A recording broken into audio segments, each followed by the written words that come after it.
یمن آج صرف ایک ملک نہیں بلکہ عالمی طاقتوں کا خون ریز سٹیج بن چکا ہے۔ ایران کے حوثی شمال پر قبضہ جما کر سعودی خوابوں کو دھوئے میں بدل رہے ہیں، جبکہ جنوبی یمن میں STC جنوبی عبوری کونسل اپنی فوجی مشینری کے ساتھ خلیجی مفادات کو آگے بڑھا رہی ہے۔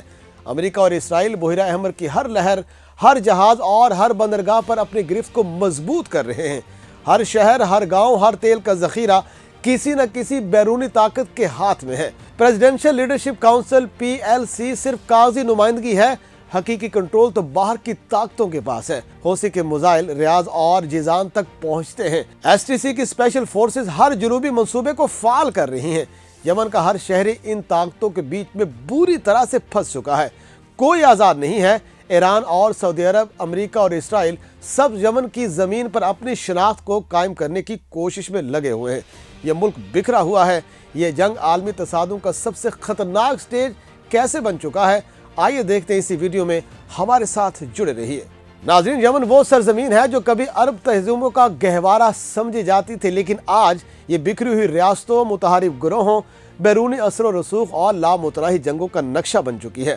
2015 سے جاری خانہ جنگی نے ملک کو 3 بڑی قوتوں میں تقسیم کر رکھا ہے، جبکہ درجنوں چھوٹے گروہ، ملیشیائیں، قبائلی فورسز اور بیرونی حمایتی نیٹ ورکس ملک کے ہر کونے میں طاقت کا الگ مرکز بنے ہوئے ہیں۔ اس تقسیم نے یمن کو نہ صرف سیاسی طور پر برباد کیا، بلکہ معاشی نظام، سماجی ڈھانچہ، انسانی زندگی، تعلیم، صحت اور مستقبل سب کچھ کھا لیا ہے۔ آج یمن کا عام شہری صرف یہ نہیں پوچھتا کہ ملک پر کون حکومت کر رہا ہے، وہ اس سے بڑا سوال پوچھتا ہے کہ کیا ملک باقی بھی ہے یا نہیں۔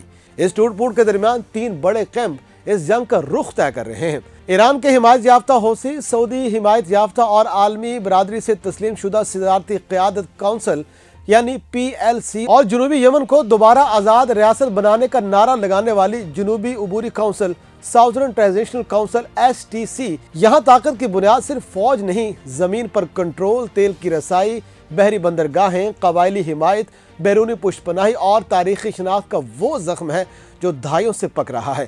ان سب کے بیچ STC کی حالیہ کارروائیوں اور 8 بڑے جنوبی صوبوں پر کنٹرول کرنے کے اعلان نے خطے میں طاقت کا توازن یکسر بدل دیا ہے۔ چند سال پہلے تک STC ایک سیاسی آواز تھی، آج وہ پورے جنوب میں مکمل فوجی اور انتظامی قوت بنا کھڑا ہے۔ اس کا ظہور کوئی اتفاق نہیں ہے، بلکہ جنوبی یمنی شناخت، محرومیوں، بدانتظامیوں اور دہائیوں کے سیاسی استحصال کا نتیجہ ہے۔ اس کے سپورٹرز پرانے جنوبی یمن کے پرچم لہراتے ہوئے الثورہ الجنوبیہ اور الاستقلال الثانی کے نعرے لگا رہے ہیں۔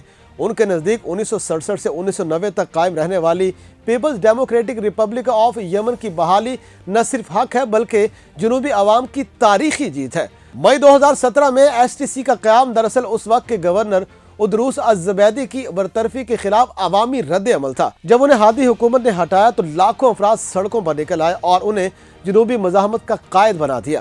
STC نے چند ہی برسوں میں سیکیورٹی بیلٹ فورسز، النخبہ الشبوانیہ، الحزام الامنی اور دیگر جنوبی ملیشیاؤں کو متحد کر کے ساؤتھرن آرم فورسز کا نیا سٹرکچر قائم کیا۔ اب یہ فورسز عدن، لہج، الزوالے، ابین، شبوہ، المہرہ، سختری اور اب حضر موت کے بڑے حصے سمیت 8 گورنریٹس پر پھیل چکی ہے۔ ان کے پاس ڈرون یونٹس، بختر بند گاڑیاں، ٹیکنیکل بریگیڈز، تیز رفتار یونٹس اور خلیجی حمایت سے تربیت یافتہ اسپیشل فورسز بھی شامل ہیں۔ گزشتہ ہفتے حضر موت میں STC کا اچانک طاقتور دھاوا، صدارتی محل سیون پر قبضہ اور وادی حضر موت کی سیکیورٹی فورسز کے پیچھے ہٹ جانا اس حقیقت کی نشاندہی کرتا ہے کہ جنوبی خطے میں اب عملی اختیار STC کے ہاتھ میں ہے۔ امرو البیض نے رائٹر سے بات کرتے ہوئے اعلان کیا کہ جنوبی علاقے پوری طرح سے ساؤتھرن آرم فورسز کے تحفظ میں ہے اور ان کا اگلا ہدف پورے جنوب کا ایک ہی کمانڈ کے تحت آپریشنل کنٹرول ہے۔ ان کا کہنا ہے کہ ہم ہتھیاروں کو اکٹھا کر کے جنوب میں استحکام، مضبوط دفاع اور ضرورت پڑنے پر حوثیوں کے خلاف سب بندی تیار کر رہے ہیں۔ یہ بتاتا ہے کہ STC صرف دفاعی قوت نہیں بلکہ مستقبل کی ریاست کی بنیاد رکھ رہا ہے، جبکہ اس کے برعکس عالمی طور پر تسلیم شدہ حکومت پریزیڈنشل لیڈرشپ کونسل PLC آج کمزور، منقسم اور اندرونی اختلافات میں جکڑی ہوئی ہے۔ سن 2022 میں جب منصور ہادی نے اپنے تمام اختیارات ایک 8 رکنی قیادت کونسل کے حوالے کیے تو دنیا نے اسے یمن کے سیاسی بحران کے حل کی جانب بڑا قدم قرار دیا۔ رشاد العالمی کی سربراہی میں قائم اس کونسل میں شمالی اور جنوبی دونوں علاقوں کے بااثر سیاسی اور عسکری نمائندے شامل تھے، جن میں STC بھی شامل تھا۔